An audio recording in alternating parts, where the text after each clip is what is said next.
economy function, while the countries of Africa have a woefully insufficient number of highly qualified personnel.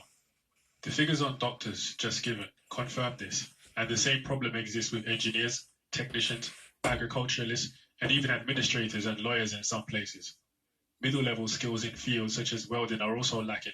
To make matters worse, there is at present a brain drain from Africa, Asia, Latin America, and Western Europe. This is to say, professionals, technicians, high-level administrators, and skilled workers emigrate from their homes, and the small number of skilled people available to the underdeveloped world is further depleted by the lure of better pay and opportunities in the developed world. This lopsided nature of the present international economy is strikingly brought home by the fact that the underdeveloped countries must in turn recruit foreign experts at fantastic cost. Most of the data presented so far can be described as quantitative. It gives us measurements of the quantity of goods and services produced in various economies. In addition, certain qualitative assessments have to be made concerning the way that a given economy is put together. For economic development is not enough to produce more goods and services. The country has to produce more of those goods and services, which in turn will give rise spontaneously to future growth in the economy. For example, the food producing sector must be flourishing so that workers would be healthy, and agriculture on the whole must be efficient so that the profits or savings from agriculture would stimulate industry. Heavy industry, such as the steel industry and the production of electrical power, must be present so that one is capable of making machinery for other types of industry and for agriculture. Lack of heavy industry, inadequate production of food, unscientific agriculture, those are all characteristics of the underdeveloped economies.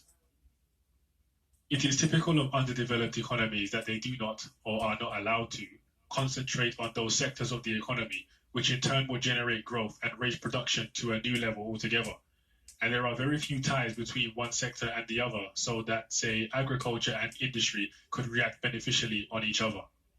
Furthermore, whatever savings are made within the economy are mainly sent abroad, or are frittered away in consumption rather than being redirected to productive purposes.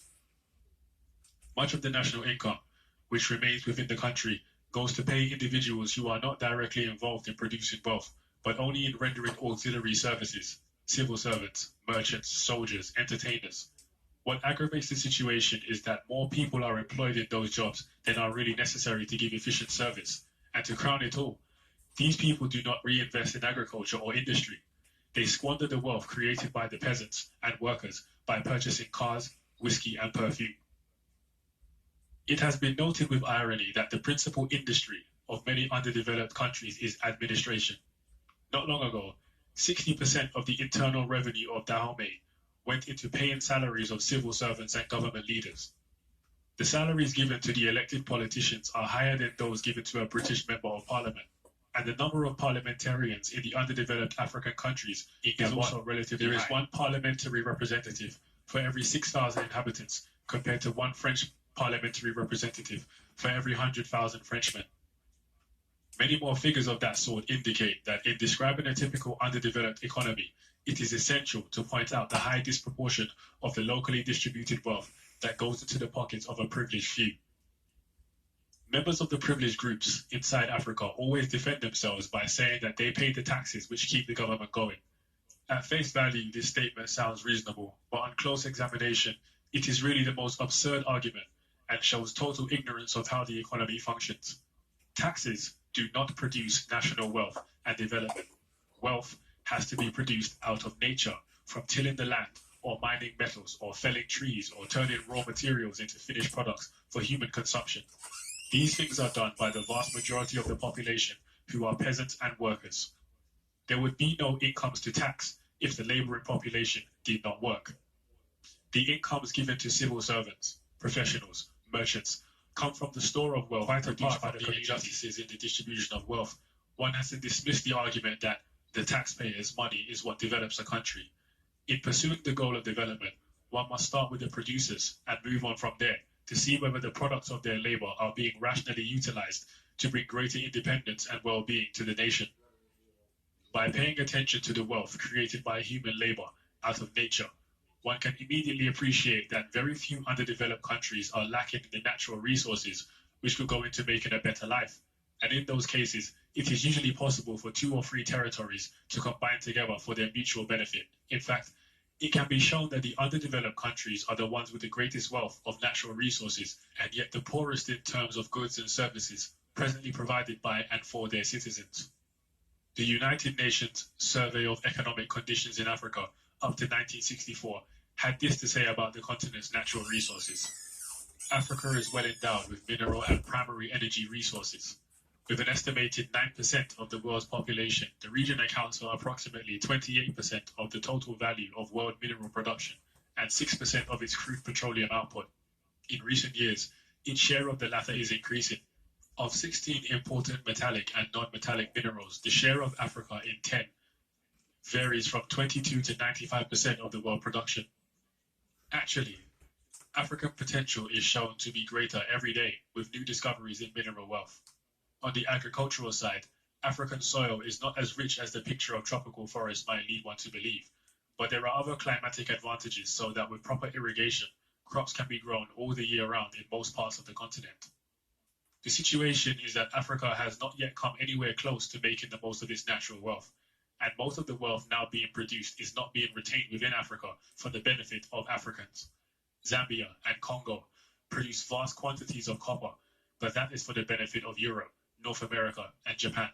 Even the goods and services which are produced inside of Africa and which remain in Africa nevertheless fall into the hands of non-Africans. Thus, South Africa boasts of having the highest per capita income in Africa, but as an indication of how this is shared out, one should note that while the apartheid regime assures that only 24 white babies die out of every 1,000 live births, they are quite happy to allow 128 African babies to die out of every 1,000 live births. In order to understand present economic conditions in Africa, one needs to know why it is that Africa has realized so little of its natural potential, and also one needs to know why so much of its present wealth goes to non-Africans who reside for the most part outside of the continent. In a way, underdevelopment is a paradox. Many parts of the world that are naturally rich are actually poor, and parts that are not so well off in wealth of soil and subsoil are enjoying the highest standards of living.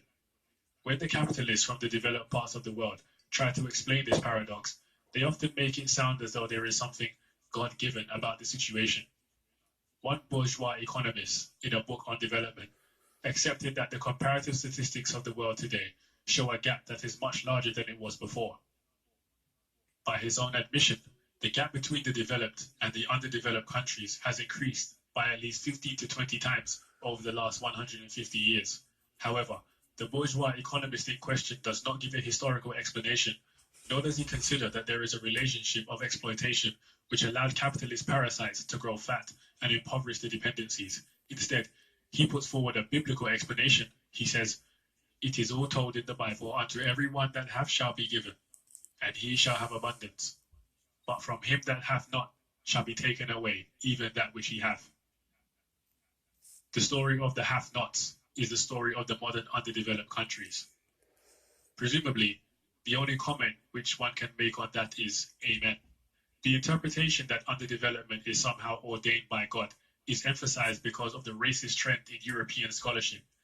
It is in line with racist prejudice to say openly or to imply that their countries are more developed because their people are innately superior, and that the responsibility for the economic backwardness of Africa lies in the generic backwardness of the race of Black Africans.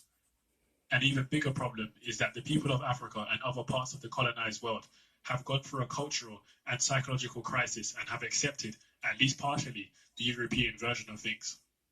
That means that the African himself has doubts about his capacity to transform and develop his natural environment. With such doubts, he even challenges those of his brothers who say that Africa can and will develop through the efforts of its own people.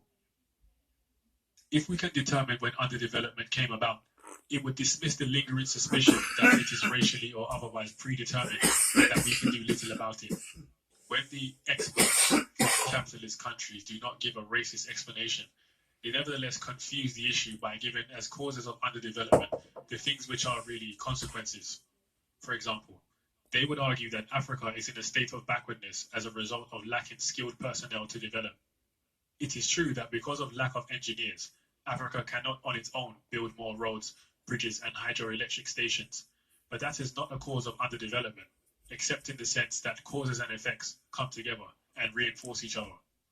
The fact of the matter is that the most profound reasons for the economic backwardness of a given African nation are not to be found inside that nation. All that we can find inside are symptoms of underdevelopment and the secondary factors that make for poverty.